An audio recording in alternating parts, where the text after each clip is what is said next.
What makes the difference between black and white? That why is it you're colored and there's somebody else who's not colored, of color?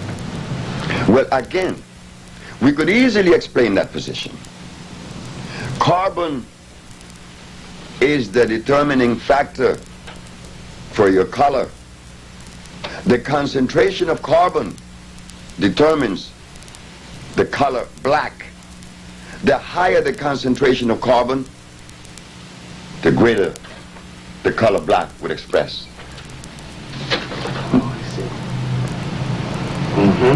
see. It is carbon, nothing else. Excellent. Yes, sir. Dr. Sebi, explain to the people watching this tape the word electricity, and how it pertains to its necessity boundaries within the body structure. Now you see? Now that was the best question that could have been asked. Why? Because if something is of usefulness in my structure, in my biological structure, it must necessarily be electrical.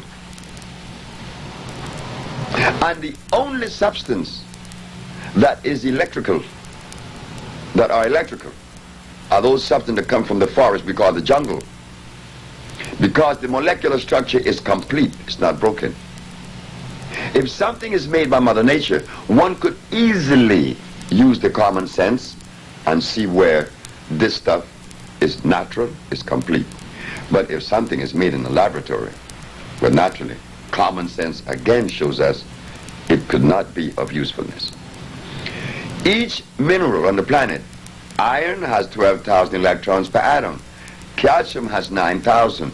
Opium has the specific amount, and so it goes through the whole ramification of life. 142 minerals expresses themselves in a different way because that is necessary to maintain continuity, to maintain that individuality of each plant. The bones is calcium, not the blood. The blood is iron. Now we go back to the question of melanin. Wouldn't it be intelligent to ask one of the promoters of melanin, what is the electromagnetic structure of melanin? What is the amount of electrons per atom that represent this thing we call melanin? Why do we ask the question? Because it is necessary. We want to know, is this thing electrical? Yes. Well, if it is electrical, it has to have a definite amount of electrons per atom representing that particular thing. Okay, let me to ask you on that same subject. Let's say the generator that gives us electricity here in this city was cut off, and we wanted to get more electricity. What would we do? Would we stick one end in the ground, or how would we work? Stick what in the ground? A wire. No. What produces electricity? Electrons. No way. I was an electrician. I am an engineer. I work in what you call steam generating plants. I have a degree, I have a license in what is known as thermodynamics. We are dealing with physics now. The only thing that produces electricity, the only thing that produces electricity is the friction of copper and carbon. That could be seen in your automobile. Take out your generator and see what it has inside. It has a copper wheel and some carbon brushes that touches against it when it turns. Here's an example. This is the copper wheel in the generating plant that produced the electricity in this room. It is spinning at only 90 revolutions per minute, but against this copper wheel there are carbon brushes, and this is what you see. The spinning of the copper wheel against the carbon brush creates a friction. That friction is called resonance. Resonance is electricity, not electrons. Resonance. The resonance produces the electrons, not before.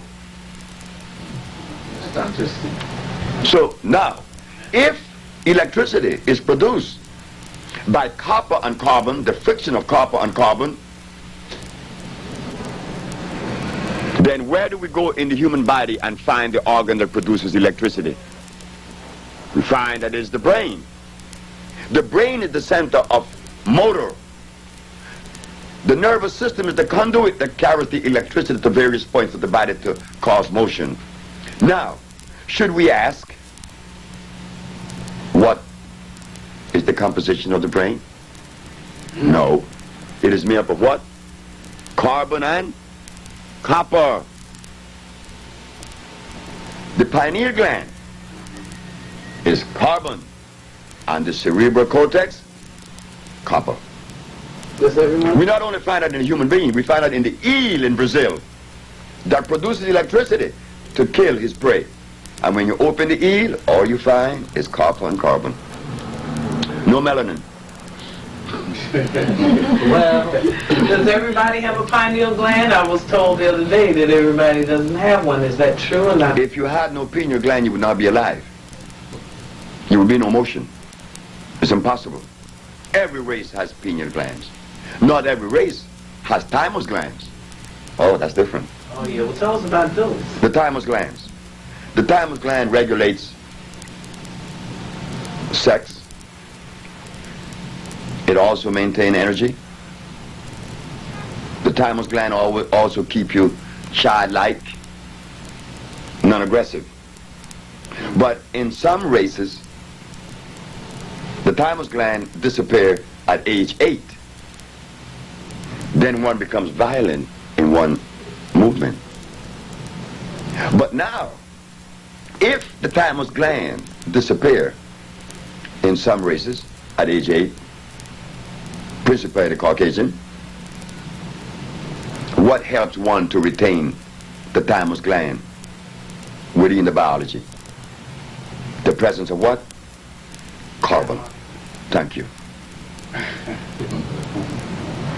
Here's a question. Right. So, Dr. Sebi, what you're saying is that due to the way a lot of medical people study medicine in this country and around the world, they don't understand the difference between, say, electricity and something that's electric.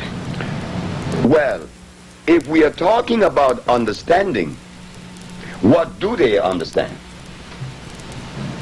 Because the question needs to be asked. Remember, the time for common sense has arrived.